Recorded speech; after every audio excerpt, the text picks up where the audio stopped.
Europa frente al Brexit, el populismo y la desinformación.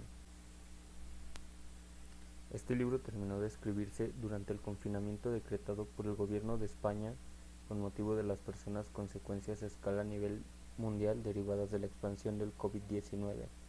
A comienzos del 2019, la pandemia cegó al menos la vida de más de 1.3 millones de personas, cifras a mitad de noviembre del 2020. En todo el mundo contagió un número incalculable de seres humanos. Al menos 55 millones de casos se habían verificado también al final del 2020. Aunque se mostró también en todo su esplendor durante los días más complicados del brote del COVID-19, el populismo ha demostrado una salud de hierro durante los últimos años.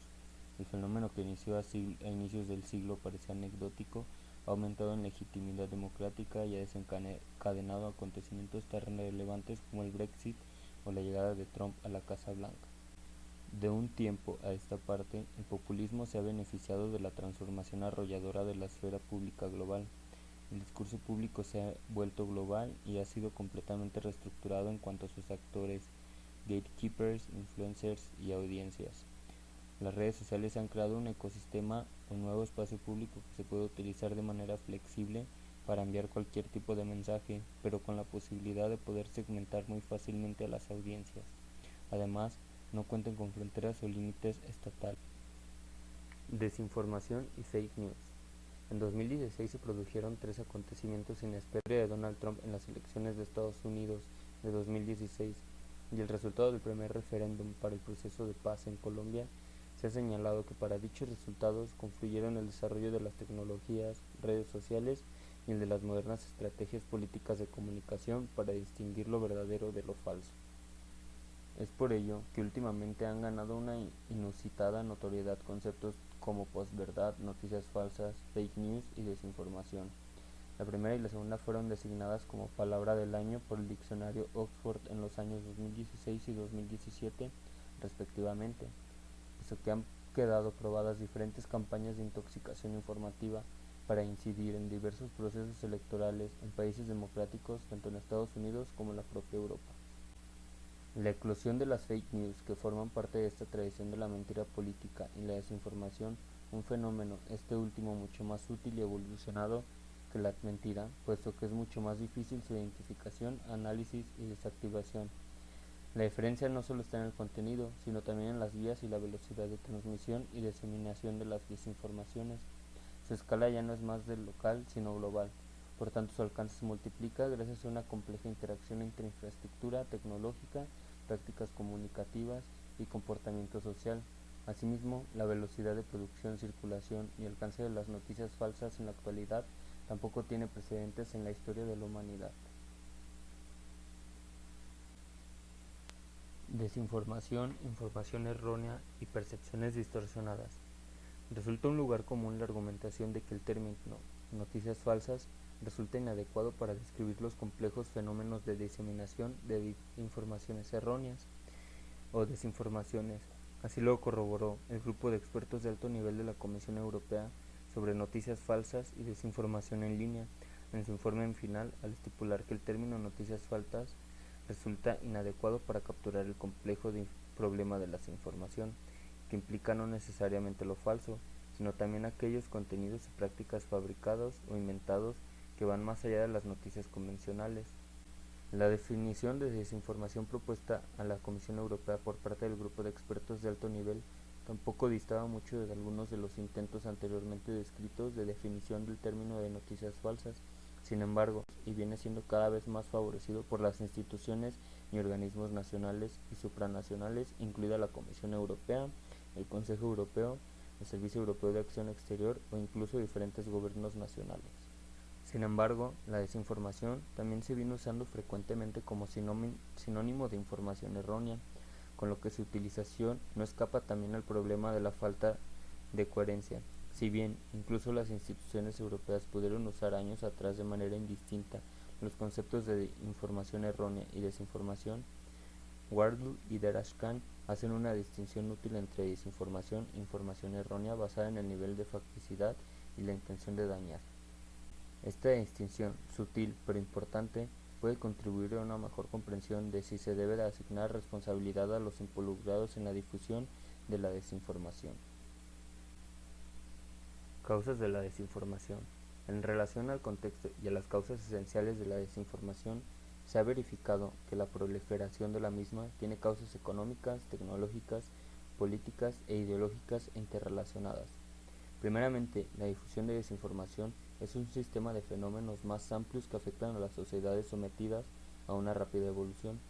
La precariedad económica, el creciente extremismo y los cambios culturales generan ansiedad y ofrecen un caldo de cultivo en el que las campañas de desinformación pueden fomentar las tensiones sociales, la polarización y la desconfianza. Las organizaciones y las agencias influyentes pueden recurrir a la desinformación para manipular los debates políticos y sociales. El efecto de la desinformación difiere de una sociedad a otra, en función de los niveles de educación, la cultura democrática, la confianza en las instituciones, la inclusividad de los sistemas electorales, la importancia del dinero en los procesos políticos y las desigualdades sociales y económicas. Todo ello hace que, a largo plazo, la desinformación solo pueda contenerse si las sociedades se dotan de las medidas necesarias para fortalecer su resiliencia colectiva en apoyo de los cimientos democráticos propios. En segundo lugar, la difusión de desinformación acaece en el marco de un sector de los medios de comunicación que está experimentando una brutal transición y transformación hacia lo digital, que todavía tiene una profunda repercusión tanto en periodistas como en medios que siguen reubicándose y adaptando sus modelos de negocios para monetizarlos y hacerlos viables. Por último, las redes sociales se han revelado como las herramientas perfectas para las tecnologías asequibles y fáciles de usar para crear imágenes y contenidos audiovisuales falsos, deepfakes, lo que ofrece métodos de manipulación de la opinión pública más potentes a la vez que baratos y económicamente muy rentables. 2. Amplificación a través de las redes sociales y otros medios de comunicación en línea, gracias al uso de algoritmos que permiten segmentar las audiencias, polarizar, crear cámaras de resonancia y reforzar así los efectos desinformativos. Peligros asociados.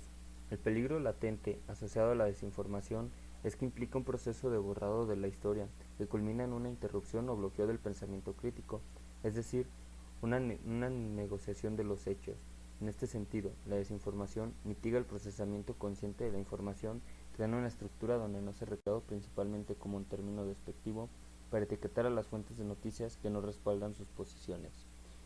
Por mucho que recientes encuestas de percepción del Eurobarómetro señalen que una gran mayoría de ciudadanos europeos creen que pueden identificar historias falsas, sin embargo, las percepciones públicas se han revelado a menudo como inexactas, en particular sobre temas que se discuten ampliamente en los medios de comunicación. De hecho, en un mundo sobrecargado de información, las historias falsas están diseñadas para llamar la atención, motivo por el que aunque muchas sean visiblemente bastante fantásticas e inverosímiles, consiguen distorsionar los juicios de percepción heurística, a menudo impactando en las creencias y acciones personales. Dicho mecanismo se ha definido como percepción errónea. Concretamente nos referimos a aquellas creencias objetivas que son falsas o contradicen la mejor evidencia disponible en el dominio público. Contexto digital como altavoz amplificador. Las plataformas. Las campañas de manipulación de desinformación se basan en un conjunto de actividades coordinadas pero dispersas que pretenden pasar por acciones espontáneas y sin relación, lanzadas tanto por medios tradicionales como en línea, contemporánea o alternativamente. Su posible impacto depende de una combinación derivada tanto de la acción humana pero también de la automatización, lo cual dificulta enormemente su trazabilidad. Las campañas modernas de manipulación informativa se basan tanto en el Big Data como en las herramientas digitales ampliamente utilizadas por la industria. De hecho, las herramientas y sistemas detrás de la manipulación informativa en línea no son tan diferentes de la segmentación publicitaria, por lo que nos encontramos en Internet publicidad relacionada con nuestras búsquedas previas. Es por ello que puede detectarse una comunidad de intereses entre los proveedores de tecnología y los actores detrás de una campaña de desinformación. Mientras que el uso de redes sociales en línea viene aumentando progresivamente durante la última década, la confianza en los medios de comunicación sigue disminuyendo. Asimismo, las redes sociales se han convertido en fuente importante de noticias públicas e en mayor parte, el 41.8% del tráfico a los sitios de desinformación proviene de las redes sociales, mientras que los sitios de noticias legítimos son más asequibles mediante la navegación directa, 48.7%, y las redes sociales ahí juegan un papel menor, 10.1%. Los bots sociales tienen diversas modalidades operativas. De una parte pueden servir para aumentar las métricas de apoyo en línea de ciertos candidatos o partidos políticos, pero de otra también pueden servir para desvirtuar algoritmos y colocar determinados contenidos en los muros de ciertas redes y usuarios seleccionados, o para desviar a los usuarios a los sitios web de noticias falsas. Fact-checking y verificación, la madre de todas las soluciones. El fact-checking como estrategia para combatir la desinformación es simple: señalar y desmentir las falsedades que circulan en la esfera pública. En España, en enero de 2018, la popular periodista de La Sexta, Ana Pastor, fundó Neutral, una startup que tiene como objetivo la innovación en el periodismo a través del fact-checking. El modelo procedía de aquella embrionaria comprobación de la hemeroteca de su programa de los domingos. El objetivo, orientado a encontrar las contradicciones de las declaraciones de los políticos. Esta experiencia no es extraordinaria del caso español, sino que también tiene sus ejemplos representativos en otros contextos.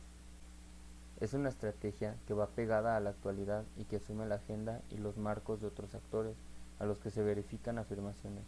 Sin embargo, si bien es cierto que esta estrategia es utilizada por gran parte de los medios de comunicación tradicionales, al tiempo que los fact-checkers refutan aquellas falsedades que circulan en la esfera pública, reproducen los marcos y pueden acabar amplificando más la desinformación que si hubieran simplemente ignorado ciertas mentiras y marcos. Además, la denuncia de noticias falsas a través del fact-checking no siempre alcanza el impacto y la notoriedad que tiene la noticia original. Los medios de comunicación como verificadores ante la desinformación en Europa. Por mucho que la Unión Europea en general y la Comisión Europea en particular hayan recientemente iniciado una cruzada contra la desinformación, esta es una problemática sobre la que las redes de cooperación de medios y fact-checkers llevan a cabo tiempo trabajando. Es por ello que ha comenzado a desarrollarse en Europa el trabajo de verificadores como Full Fact, Fact Checker, Pagué la Política, Maldito Bulo, Neutral, o las iniciativas de verificación lanzadas desde los propios medios tradicionales de Syntox y Check News. Precisamente, la invitación a la red internacional de verificadores a formar parte del grupo de alto nivel de la Unión Europea contra la desinformación ha supuesto un reconocimiento del interés de estas organizaciones para la propia Unión Europea.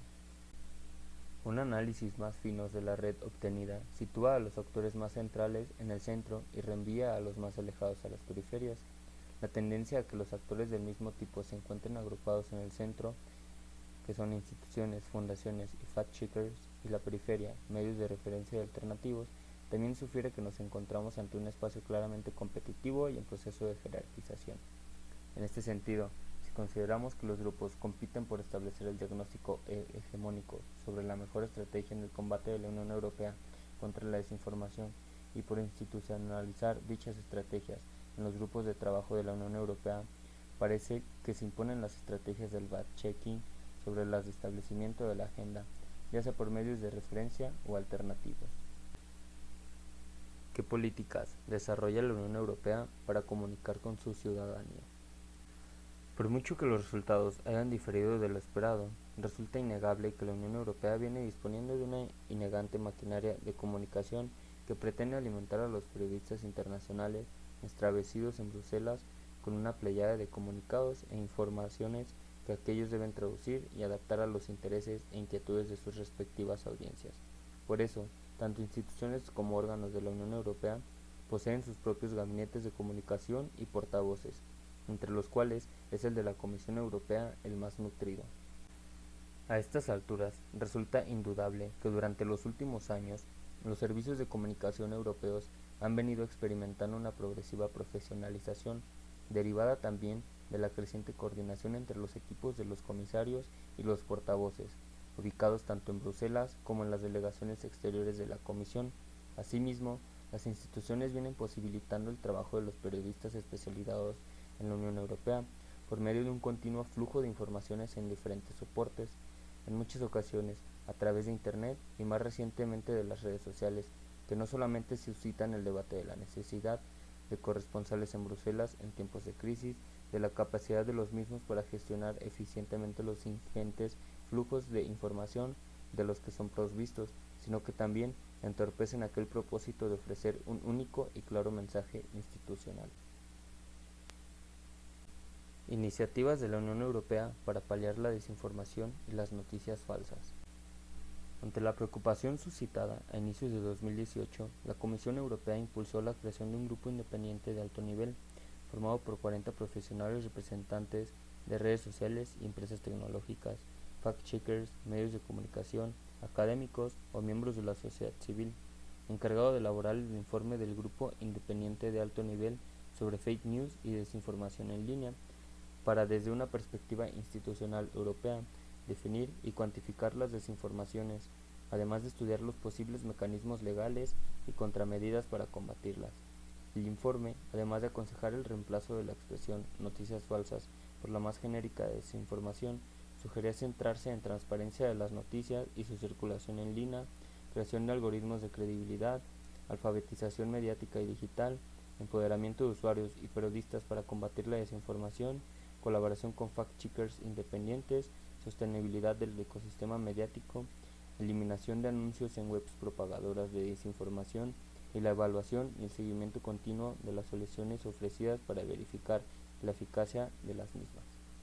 En particular, el grupo de expertos subraya la necesidad de un enfoque multidimensional con partes interesadas que colaboren de manera que proteja y promueva la libertad de expresión, la libertad de los medios, el pluralismo de los medios y evite la fragmentación de Internet y las consecuencias perjudiciales para su funcionamiento técnico. Campañas narrativas y retórica en el referéndum del Brexit.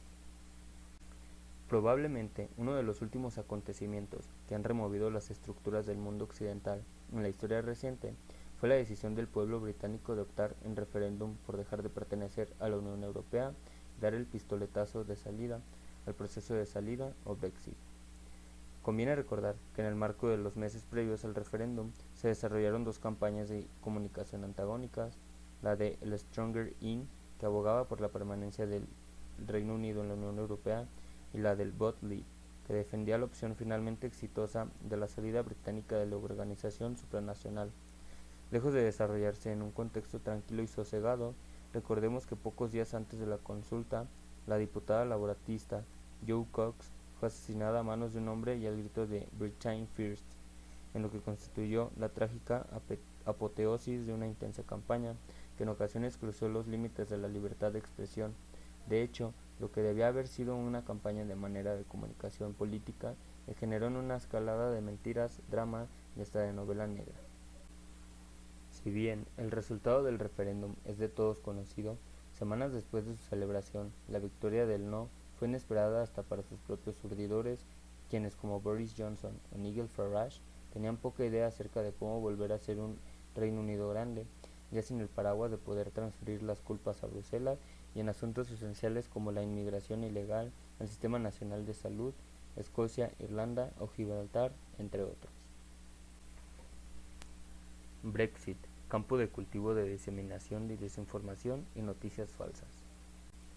Cabe preguntarse, por tanto, si el contexto del Brexit supuso entonces un caldo de cultivo especialmente propicio para la diseminación y la viralización de la desinformación y de las denominadas noticias falsas, al objeto de conformar esas interesadas posverdades coadyuvantes al relato y las narrativas de las partes. Se han podido, por tanto, individualizar tres variables que bien nos pueden ayudar a arrojar la luz al efecto, a saber, la desconfianza de la ciudadanía británica en las instituciones y en los expertos, la polarización de la sociedad británica y los propios conflictos dentro del partido conversador. Cabe también resaltar, en el marco de ese campo de cultivo, especialmente diseñado para la diseminación de la desinformación, que supuso primero la celebración del referéndum sobre el Brexit y posteriormente el acuerdo para la implementación de la salida, que la polarización de la sociedad británica y por tanto su fuerte referencia, que por el dominado sesgo de confirmación, alimentó precisamente la viralización de las noticias falsas. Por lo que respecta a la elección de voto en el marco del referéndum del Brexit, también se ha apuntado a la división producida entre los conocidos como ganadores de la globalización y perdedores de la globalización. Estos dos grupos presentarían posturas diametralmente opuestas con respecto a asuntos como la inmigración, la cooperación internacional, o la misma integración europea, entre otros.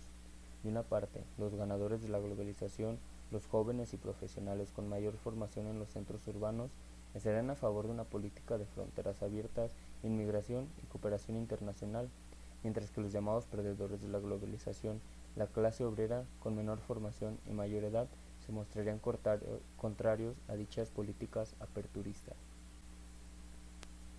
Campaña del LIB. Se pretende ahora arrojar luz y analizar pormenorizadamente desde la perspectiva no tanto de su éxito, sino de los actores, las temáticas y los canales utilizados acerca de la campaña en favor de la salida del Reino Unido de la Unión Europea, más conocida como LIB, en particular por cuanto se refiere bien a su más o menos ligero o escrupuloso respeto por los hechos o por el contrario, a su fileteo con las estrategias de propaganda y desinformación por medio del uso extensivo de mentiras, falsedades y o noticias falsas dentro del denominado contexto postfáctico de la posverdad. Tres fueron los líderes políticos que alcanzaron una mayor visibilidad mediática en torno a lo que giró la estrategia de comunicación política durante la campaña del referéndum del Brexit, en defensa de la opción de la salida, a saber, el entonces ministro de Asuntos Exteriores y hoy primer ministro Boris Johnson, el entonces secretario de Justicia del gobierno conservador del Reino Unido Michael Gove, o el líder del Partido por la Independencia del Reino Unido Nigel Farage. No cabe duda de que la tipología temática de las desinformaciones en relación a la campaña del referéndum del Brexit por parte de la campaña del LIB fue de lo más variopinta, incluso un buen surtido de desinformaciones falseadas o directamente falsas desde los sectores más euroescépticos del Reino Unido pueden consultarse en el blog de los euromitos. Canales de difusión del LIB. Si bien la desinformación es una práctica ya utilizada desde tiempos inmemorables, la posverdad como justificación teórica y actualizada de la misma y las noticias falsas o fake news como herramientas decisivas de las mismas suponen un cambio de paradigma. La utilización de las nuevas tecnologías de la información, Internet y las redes sociales resulta crucial para la diseminación de esas informaciones o informaciones maliciosas e interesadas. Es por ello que cabe ahora discernir entre los canales de difusión tradicionales y los derivados de Internet en el marco de la campaña del LIB. Número 1. Prensa tradicional. Grosso modo, cabe apuntar de partida que mientras que del lado del Remain se alineaban tímidamente periódicos como The Guardian y Financial Times, del lado del LIB los apoyos fueron mucho más explícitos por parte de un considerable número de tabloides de gran difusión como The Sun, The Daily Mail o The Daily Telegraph, que apoyaron fervientemente la salida de la Unión Europea. The Sun protagonizó dos episodios dignos de destacar durante la campaña del referéndum. Uno debemos situarlo en marzo del 2016, a 3 meses del plebiscito, cuando este diario publicó en portada la siguiente exclusiva: Queen backs Brexit, la reina apoya el Brexit. El titular generó un gran revuelo e hizo que la reina Isabel II presentara su primera reclamación a un regulador de prensa. A pesar del descontento de la monarca británica, el editor de The Sun, Tony Gallagher, defendió el titular. Según recogía el diario The Guardian, Tony Gallagher declaró que sabíamos más de lo que pusimos al dominio público. Las fuentes eran tan impecables que no tuvimos otra opción que cubrir la historia tal y como lo hicimos. Número 2. Internet y redes sociales. La desinformación ha encontrado en Internet en general y en las redes sociales en particular el caldo de cultivo más pertinente para la viralización de informaciones descontextualizadas y o falsas. Ello sin duda fue conocido y exprimido por parte de la campaña del LIB, que hizo que la red social Facebook su cauce predilecto para diseminar todo tipo de desinformaciones. No en vano, 2 años después del referéndum, la red de Mark Zuckerberg reveló la difusión de cerca de 1.600 anuncios y más de 130 ilustraciones a favor del Brexit con motivo de la lucha contra la desinformación falsa que la compañía estadounidense viene librando, precisamente a instancia de la propia Unión Europea. Campaña del Remain. Se pretende ahora arrojar luz y analizar pormenorizadamente, desde la perspectiva no tanto de su éxito sino de los actores, de las temáticas y los canales utilizados acerca de la campaña en favor de la permanencia del Reino Unido a la Unión Europea, más conocida como Remain, en particular por cuanto se refiere bien a su más o menos ligero o escrupuloso respeto por los hechos o por el contrario, a su flirteo con las estrategias de propaganda y desinformación, ya fuese por iniciativa propia o de manera reactiva antes de la campaña del Leave descrita con anterioridad. Tres fueron los políticos que alcanzaron una mayor visibilidad mediática y en torno a los que giró la estrategia de comunicación política, en defensa de la opción de la permanencia, a saber, el entonces primer ministro David Cameron, el líder del Partido Laborista Jeremy Corbyn o el alcalde de Londres Sadiq Khan.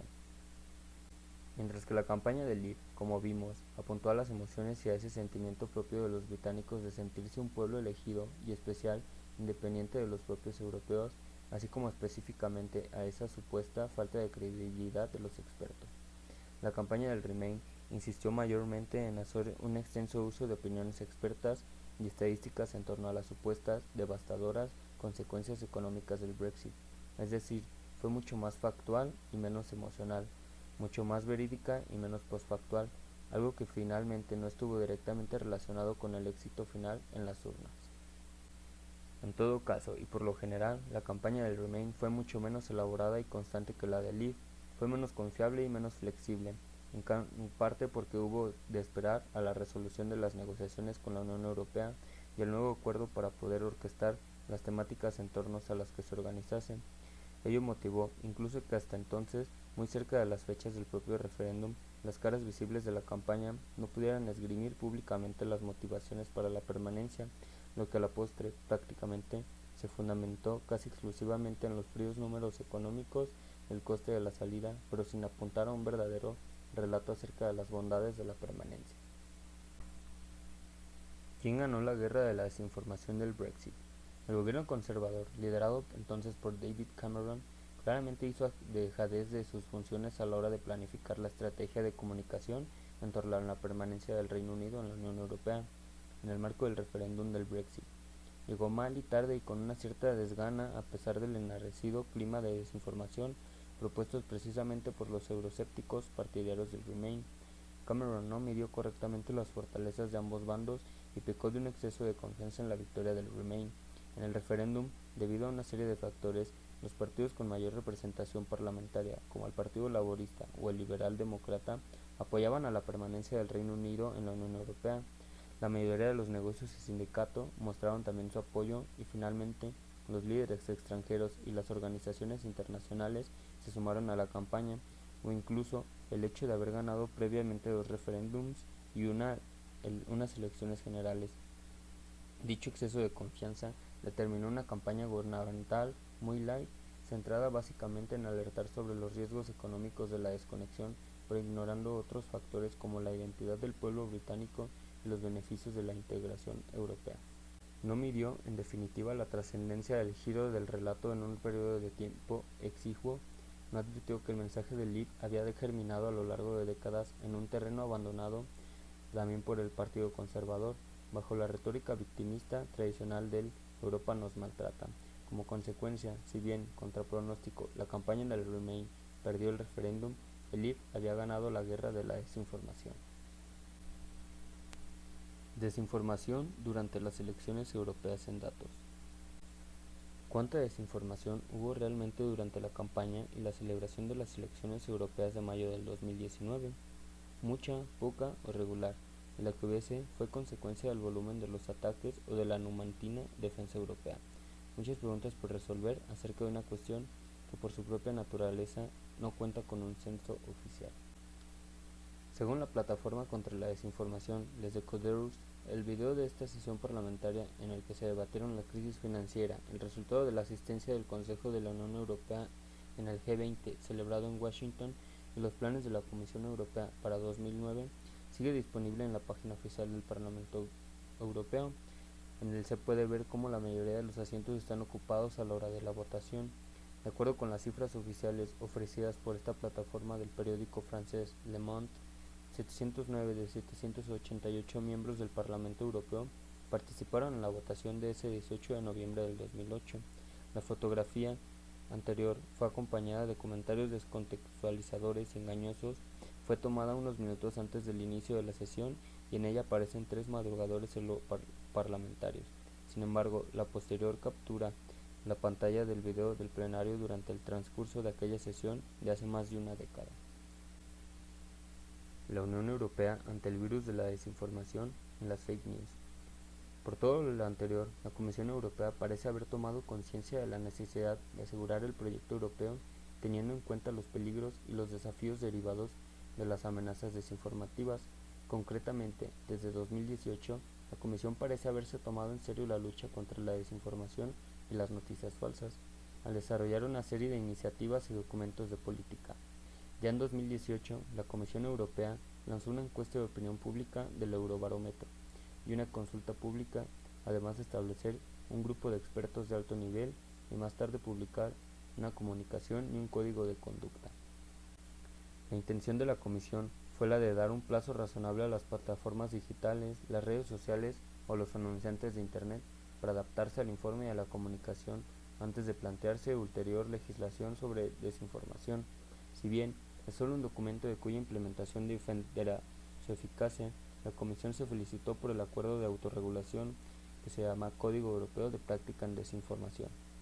No cabe duda de que con vistas a las elecciones al Parlamento Europeo de 2019 y con motivo de los antecedentes relativos al referéndum del Brexit y a las elecciones presidenciales americanas de 2016 mayormente, la Unión Europea consagró el año 2018 al desarrollo de diferentes iniciativas mediante las que, al menos, construir un dique de contención para evitar que el virus de la desinformación arrasase Europa.